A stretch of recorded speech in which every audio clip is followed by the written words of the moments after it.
Ladies and gentlemen and ninjas, welcome back upon the African Geek Damn Desire and I, your man JP. First off, let's talk The Lord of the Rings of Power, Season 2, First off, I didn't hate it, which is the reason why I didn't review Season 1, actually. Cause I fucking hated it. I didn't bother to review because it seemed to me like it was a lightning rod for negative energy. So I watched it. I did not enjoy it. I watched it because I love science fiction and fantasy. My loyalty to the genre is more powerful than my disdain for shit that they don't get right. So let's get into it and see if this was worth a piss. At this moment, the great tale of our age is being written.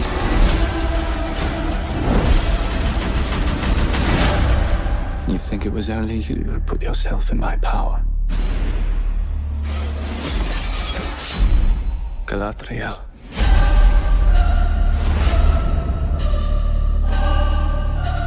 Season 2 of The Rings of Power.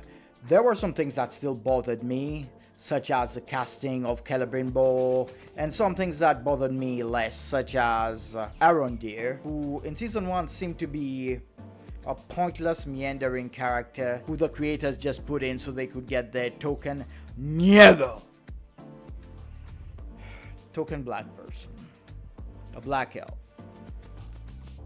There were worse things in there. But my man, played by Ismael Cruz Cordova, really stepped up this season, delivering some stellar kick-ass action sequences that I did not expect. And the other character that I was lukewarm on in Season 1 was Sauron, played by Charlie Vickers. He got a lot to do this season, and either that was due to better writing or better directing, I don't know. Maybe better acting. Sometimes for an actor to get into a character, they need some time to find their footing. And playing Sauron, though, that's a big deal. Everybody has their idea of what Sauron or who Sauron is. There's already so much preconception going into this. I read the Silmarillion when I was a wee lad, so I don't remember a lot from it. The thing that stuck out to me was the relationship and the dynamic between Celebrimbor and Sauron. But let's move along to other stuff that I like and I didn't like. As in Season 1, everything concerning not yet Gandalf and the not hobbits bored the shit out. Definitely mediocre. Also, when it comes to Galadriel and Elrond,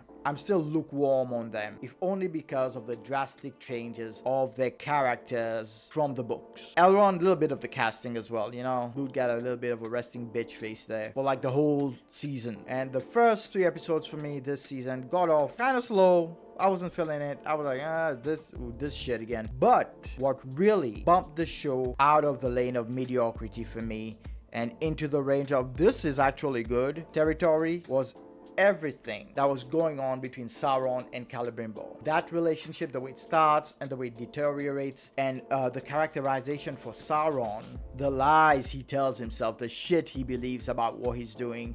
Oh, that was just icing on the cake. You really get a look into his psyche, at least for this. It's not, I know people, the real fans of Tolkien's work, they're not looking at this as canon. Nor am I. I'm not a big Lord of the Rings fan, but I love fantasy in general. And I liked what I got from Sauron, and I liked the relationship, the tragedy of Celebrimbor, slightly deviated from the book.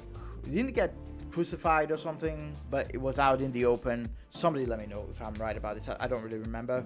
I think it was in the Silmarillion. It was tragic in there, and it's tragic here too, but more tragic in the books. I think they might have cut back a bit on the torture he endured. Adar became more of a character. I was very lukewarm on him in Season 1. I liked Adar this season. And obviously the showrunners or whoever, they took some serious notes from what the fans liked, from what the fans didn't like.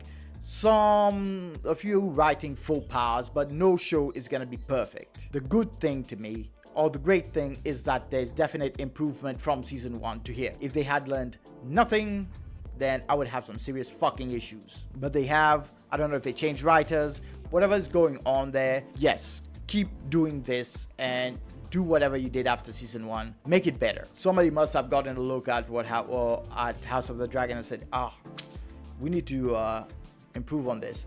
And the other side of things, everything that was going on in Numenor was interesting to me. I couldn't give a shit about what was happening in Numenor in season 1. I didn't care about the queen, didn't like her, didn't care about anybody there. The only person who caught my eye was Isildur. So are they speeding up the timeline for what happens in the Lord of the Rings in this? Is this the Isildur, or is he like, no, of course he has to be You can do it! an ancestor of the Isildur who cut the ring from Sauron's finger, because he's from Gondor, and Gondor only gets created after the fall of Numenor, and this is generations later. They gotta build a whole goddamn city out of a mountain. So what I'm saying is, generally, after season 1, I had no interest in this. I just watched it this time dutifully. I started it out of a sense of duty to the fantasy and science fiction genre. But I finished this season looking forward to season 3. And I know they said they've also greenlit season 4. Yeah, let's see what happens in season 3. Slow your roll, Bezos. Let's see what happens, baby. Yeah, I mean, brethren. But would I give this a recommend? I know if I recommended it to any hardcore Rings fan, I'd probably get my ass chewed out. But I would recommend this show. I think, yeah, you can skip season 1. Get a flashback reel on YouTube. You know, I can find something on YouTube, a summary of all the episodes. Look that up and start with season 2. It's great. A lot of fun. I was not disappointed, or maybe, I don't know, because I went in thinking I might get disappointed, and now I'm elated that I was not. But either way, my MVP for this season was definitely Sauron. You know what I mean? The boy did his thing. And Arondir, I'm cheating. Arondir and Sauron, my MVPs. So I'd give it a solid 8 out of 10. And on my Shaggy scale, I'll give it a Mr. Lover Lover. Mr. Lover Lover. So as per usual, upon the African Geekdom, this has been me, your man JP. Please leave a like and subscribe. Tell me how much you hate my face. Let me know your opinions of this season. I'll catch y'all on the next one. May the force be with you. Live long and prosper. May the odds be ever in your favor. Wakanda forever, my ninjas.